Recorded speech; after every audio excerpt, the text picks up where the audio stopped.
Bonjour les amis cinéphiles, aujourd'hui on va parler d'un film un peu particulier, un film sorti en 1966 et réalisé par Monty Hellman. Ce film s'appelle The Shooting et c'est un espèce de western très particulier, sorti un petit peu avant vraiment l'émergence du Nouvel Hollywood, donc en 66, avant les grands films comme Bonnie and Clyde, Le Lauréat, Easy Rider, Rosemary Baby. Et c'est un film que je trouve passionnant, qu'on peut mettre aussi en comparaison avec un film qui a été tourné simultanément avec les mêmes acteurs, pratiquement, et la même équipe et les mêmes réalisateurs, qui est L'Ouragan de la Vengeance. Et en gros, ça parle d'une espèce de chasse à l'homme, de traque dans le désert, d'un espèce de cow-boy qui arrive dans une espèce de désert un peu métaphysique et symbolique où il va se mettre à rechercher son frère disparu et il va rencontrer plusieurs personnages très énigmatiques et en gros ça va être une espèce de chasse à l'homme mais très particulière où on ne sait pas vraiment qui poursuit qui et surtout, il va y avoir un espèce de tueur à gages qui va se mêler, qui va apparaître dans le récit, joué par Jack Nicholson, qui est une figure très mystique, très énigmatique, un peu presque à la Mephisto. On a l'impression que c'est un démon qui surveille un peu tout ça. Va se mêler une femme aussi qui n'a même pas de nom, qui s'appelle The Woman, qui est jouée par Millie Perkins qui avait joué dans le journal d'Anne Frank, qui a un visage un peu d'ange comme ça, très bizarre, qui va arriver sans cheval. Au début du film, elle va tuer son cheval, on ne sait pas trop pourquoi. Tout va être un peu flou et tout va se mélanger dans la temporalité, dans le but des personnages, pour arriver à une fin très étrange que je vais spoiler hein, malheureusement, mais où en gros le personnage principal donc de Warren Watts, cet acteur très connu qui jouera dans les films de Peckinpah comme La Route Sauvage ou Apportez-moi la tête d'Alfredo Garcia, en fait on va se rendre compte qu'il poursuit pas vraiment son frère mais qu'il poursuit lui-même dans une espèce à la fin de doppelganger très étrange. Ils vont le retrouver puis l'abattre avec une scène très étrange au ralenti, surdécoupé, qui peut faire presque penser un peu à l'assassinat de Kennedy avec une balle à un moment qui est envoyée dans le crâne de son double, une fin très étrange, enfin, tout est bizarre et dans le film on est complètement perdu, on ne sait pas qui poursuit qui, la temporalité est très étrange. On a vraiment un peu, on a l'impression, cet après-coup de l'assassinat de Kennedy, où le pays, en fait, en gros, était perdu et on ne sait plus vraiment qui poursuit qui. Et d'une certaine manière, la fragmentation du film de Zapruder, donc l'assassinat de Kennedy, ce film qui est très connu, on voit l'assassinat et qui a été vraiment décortiqué image par image. D'une certaine manière, Monty Hellman reprend ces interrogations-là, reprend ces théories du complot, cette perte de raison, cette perte de logique et cette fragmentation de l'image pour l'injecter dans un espèce de western métaphysique un peu occulte, très antonionien. Il y a quelque chose aussi du désert de l'âme. Les personnages, on ne sait pas où ils vont, on ne sait pas ce qu'ils font, on ne comprend pas vraiment leur but. Et d'une certaine manière, ce qui est très intéressant, c'est que Monty Hellman vient de l'écurie de Roger Corman.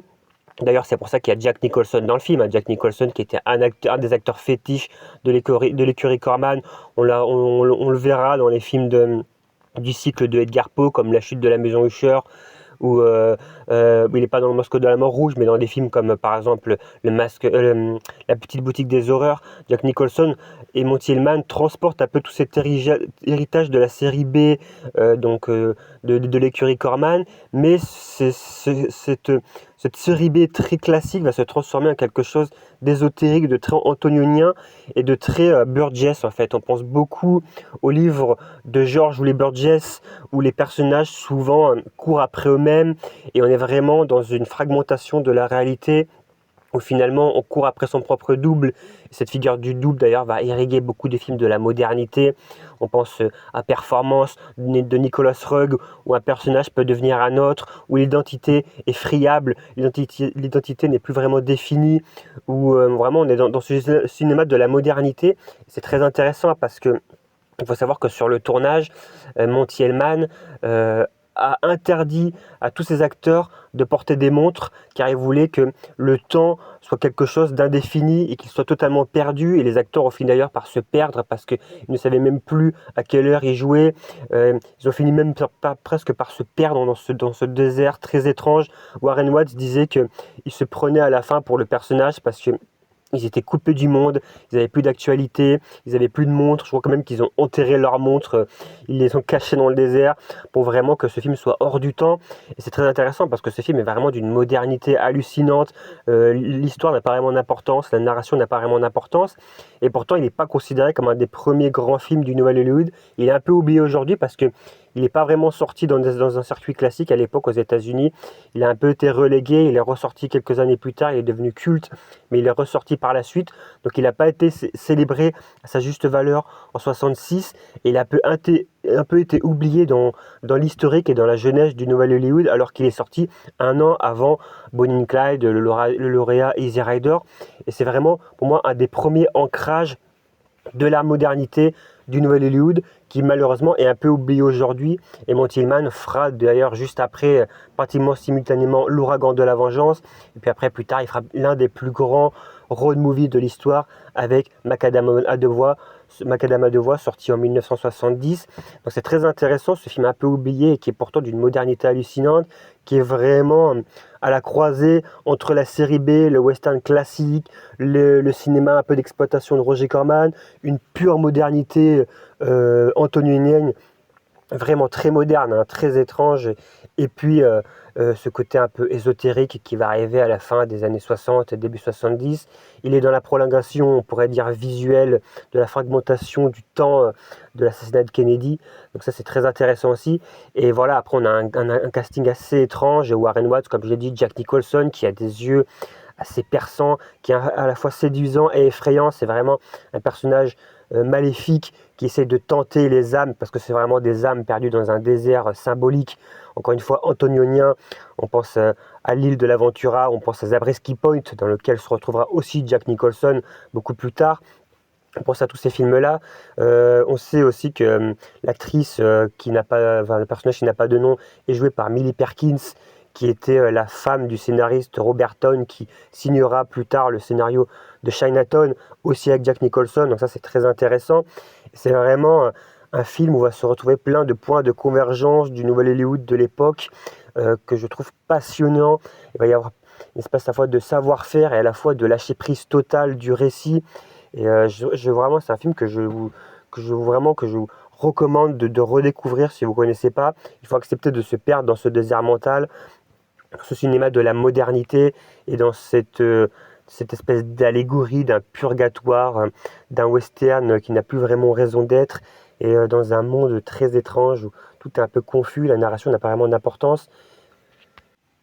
D'ailleurs, le film est construit comme une espèce de boucle infinie, de cycle, parce qu'au début, on a vraiment cette femme qui surgit de nulle part, qui tue son cheval, on ne sait pas trop pourquoi, et à la fin, le cheval ressuscite.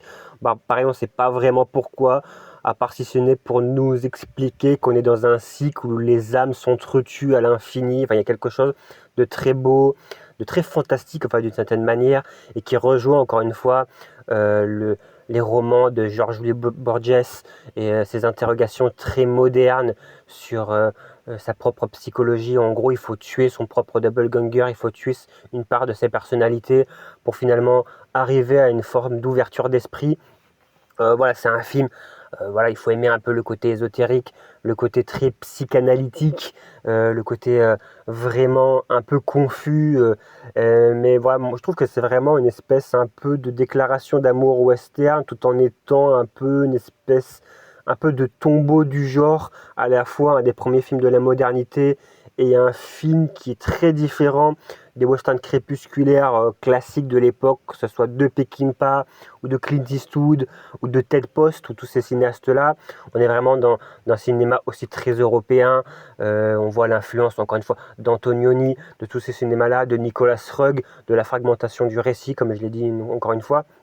Mais voilà, c'est vraiment un film très perturbant, très beau visuellement, mais on a vraiment aussi ce désert aussi qui vraiment devient de plus en plus abstrait au fur et à mesure que les personnages avancent dans le récit. En gros, ils n'avancent jamais vraiment, ils tournent en rond, et c'est une espèce de road movie qui revient à son point de départ, qui va nulle part. C'est vraiment presque le contrepoint de Easy Rider, alors que Easy Rider n'était même pas encore sorti à l'époque, mais on a vraiment quelque chose du défaitisme. C'est un film assez cynique, assez froid, et en même temps passionnant. Et, euh, et voilà, on ne sait pas vraiment comment le situer ce film. Il est très étrange parce qu'il est vraiment en avance sur son temps et en même temps, il est presque crépusculaire comme s'il était sorti dans les années 70. Moi, quand je l'ai vu, j'étais persuadé qu'il était sorti fin des années 70, euh, vraiment à l'époque de Taxi Driver ou vraiment de presque un film post-Nixon, mais en fait, pas du tout. Il est sorti avant le Nouvel Hollywood, donc c'est vraiment un film anachronique et qui nous perd à la fois dans une temporalité à l'intérieur du film, mais à la fois dans sa propre temporalité parce que on serait incapable de dire vraiment quand le film est sorti, quoi. Il est vraiment hors du temps, il est très difficile à situer, et c'est ça que j'ai trouvé passionnant, et qui, pour moi, en fait Monty Hellman vraiment un cinéaste fondamental pour comprendre le Nouvel Hollywood. Il est déjà dans une forme de pessimisme, alors que le Nouvel Hollywood n'a même pas encore commencé, quoi. C'est ça qui est très étrange, quoi. Et c'est ça que j'aime beaucoup chez Monty Hellman. Vraiment, l'ouragan de la vengeance, c'est pareil. Et puis Macadam à deux voix, c'est vraiment le road movie pessimiste, le dernier peut-être grand road movie du Nouvel Hollywood qui est arrivé un peu plus tard. Et voilà, je trouve que c'était vraiment un film qui m'a un peu perturbé. Je sais pas trop comment parler, par où commencer, mais parce que c'est un film très difficile à analyser et Monty Hellman est quand même difficile à analyser en général. Mais voilà, c'est un film d'une richesse assez hallucinante. Encore une fois, voilà, très perturbant, avec Jack Nicholson. Hein, si vous voulez vraiment découvrir vraiment les débuts, il était très très très jeune. Hein, c'était vraiment quelques années après La Petite Boutique des Horreurs. Et il est vraiment encore chez Roger Corman. Hein, il avait joué dans les films du cycle de Edgar Poe. Et vraiment, si vous voulez redécouvrir une petite curiosité un peu oubliée et qui pour moi est un film très important dans l'histoire et l'étape du Nouvel Hollywood, faut vraiment à redécouvrir The Shooting, 1900, je crois qu'il y a un autre titre un peu plus long, mais je me souviens plus. C'est en gros voilà The Shooting, 1966 de Monty Hellman avec Jack Nicholson et Warren Watts et Millie Perkins. Millie Perkins, vous verrez, c'est une femme très jolie, mais un peu un visage inquiétant. Elle avait joué dans Anne Frank, le journal d'Anne Frank. Et après, les autres acteurs sont pas très connus, mais voilà, c'est vraiment une curiosité que je recommande à voir. Regardez aussi, il est disponible, je crois, en DVD avec un double programme avec L'Ouragan de la Vengeance. Donc, c'est deux films fondamentaux qu'il faut vraiment découvrir les uns après les autres. Ça a vraiment été tourné simultanément et je pense qu'il faut vraiment voir les deux et après voir bien sûr Macadam à deux voix. Enfin bref, c'est à peu près tout ce que je voulais dire sur ce film. Encore une fois, je vous intime d'aller au cinéma, de continuer à regarder des films, de discuter entre vous des films, d'échanger les DVD, les Blu-ray, je sais pas. C'est ça le plus important, c'est toujours de partager cette passion. Et je vous dis à plus pour une autre vidéo. Allez, salut!